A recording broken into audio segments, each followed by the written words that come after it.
going to talk a little bit about history. In 1967, the village of Winneconne was left off of the road map. And they were so upset about this that they had a vote, and they were going to secede, not just from the state, but from the entire United States, simply because they weren't on the road map. Well, I think we could all agree we're dealing with a little worse of a situation than not being put on a map. Is that correct? I mean, can we agree with that?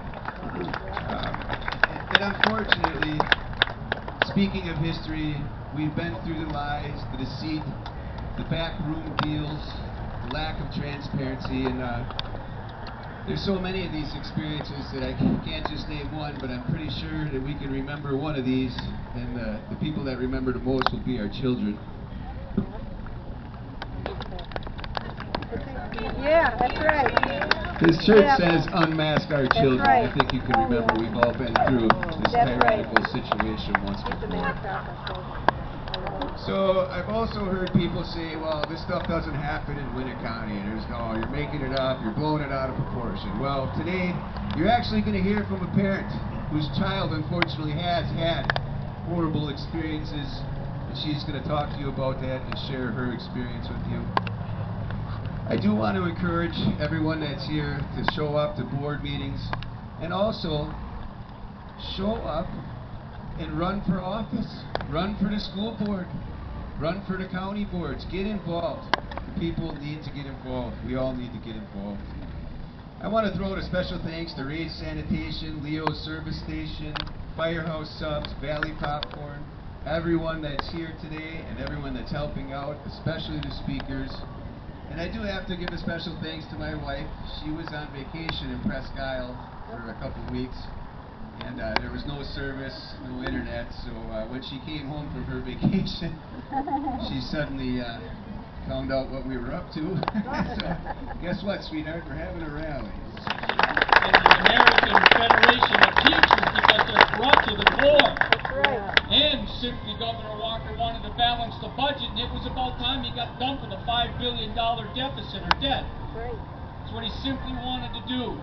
So somebody had to speak up and defend the governor, and I did, and of course, then I left Winneconne. It's a long story.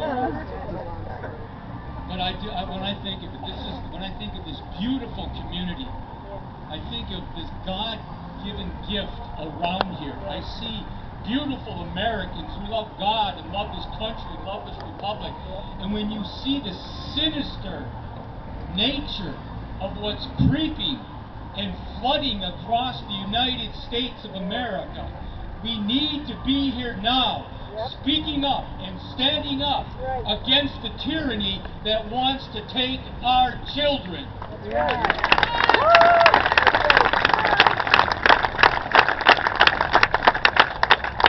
Harry S. Truman's 1949 inaugural address. He understood in that inaugural address in 1949 that Joseph Stalin had been responsible for the death and murder of 30 million people. So he understood the evil nature of Soviet socialism, where the socialist state was the source, according to them, of man's utopic existence. And this is what Harry S. Truman said in that inaugural address. In spite of the ACLU and the Freedom from Religion Foundation that lies about the Christian roots of our nation, Harry S. Truman said this: "We believe that all men are created equal because they are created in the image of God." From Karl Marx's Communist Manifesto, which called for the abolition of the Christian family, to the Marxist Black Lives Matter leaders calling for a queer trans America, and that the reality of men and women created in the image of God have been under attack since the beginning of Karl Marx's evil philosophy. 100 years ago, there was an Italian Marxist by the name of Antonio Gramsci, and he said, America, Great Britain, those who advocate Western and Christian civilization, they cannot be defeated with the barrel of a gun. They have to be defeated differently. He called it, very cleverly, he called it the 4 C's. He was a brilliant Italian Marxist. He was an evil man, but he was clever, he was smart. He said, "You're not going to fool Dr. Jacob's father who fought against the imperialist Japanese. He's not going to pick up a gun and declare revolution in the streets of America. What he says is, this is how we're going to defeat them." Our founders never envisioned The long arm of the central government in Washington, D.C., and the corrupt Department of Education reaching into homes and the hearts of our children here in beautiful Winneconne, Wisconsin, and across our wonderful republic. These destructive actors on the stage of the family tragedy must be exposed for the manipulative Title IX charlatans they are.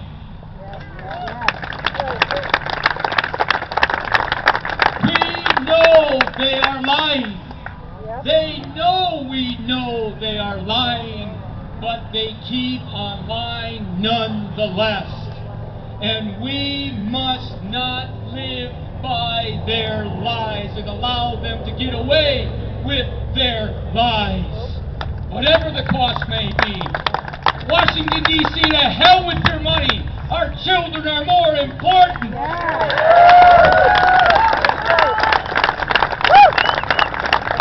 We must speak out. We must stand up before it's too late. This next election is the most consequential election in the nation of the history since 1860, when the Democrats wouldn't even allow Abraham Lincoln on the ballot, when they wanted to murder him and kill him. The party of systemic, institutionalized racism and slavery, the Democratic Party. They went to war because the Republican Party wanted to end slavery. And now what they want to do is enslave our children with their lies. And I and you will not allow them by God's good grace. So may God's sovereign grace and mercy give us the wisdom, the strength to confront their lies with truth. That boys and girls, men and women are made wonderfully in His image. Godspeed to you all in the battles ahead. When I teach inclusivity, there's different ways to do it. I don't have to read sexually explicit books to kids to teach them that maybe people just live a different life and that's okay. Focus on you and do you. What other people do is not our problem. If they're not paying your bills, pay them no mind. But we don't have that common sense. We need to make sense common again. We need to leave the kids alone and let them grow up to be who they are, not who we want them to be. Parents, if your little daughter says, "Well, I like to throw a football," just let them throw a football. You don't got to give them a double mastectomy and put them on hormone blockers or any of that. Let them grow up because, you know, I was just a child. If I was to grow up now, coming out as gay now, I would be convinced that I was a transsexual. Why? Because that's what you see in social media. That's what you see on TV. They always glamorize the transsexual lifestyle, but they never want to talk about the horrors of it. One transgender person is at minimum $1 million they will spend in their lifetime on therapy, reconstructive surgeries, medications, and they're on hormones and all these medications for the rest of their life to keep their transition going, because the moment they stop, it's just like a drug addict waiting for therapy. You know what it is. It's just an unsafe place for kids nowadays, and I just want to let you know, not all of us are like the people you see, over there. We actually do care, and we do want to fight with you. You just know that it's not I live my life a lot differently than all of you, but it's none of my business what you do, and just like it's none of your business what I do. Just know that I'm here to help you guys fight with whatever you need, no matter where you are, where I am. We will always be there. And there's warriors out there like Scarlett, Moms for Liberty, Laurel with Moms for Liberty. We got so many people out here fighting for the same thing, and just know that when we come together, we could do some amazing shit, guys. For real.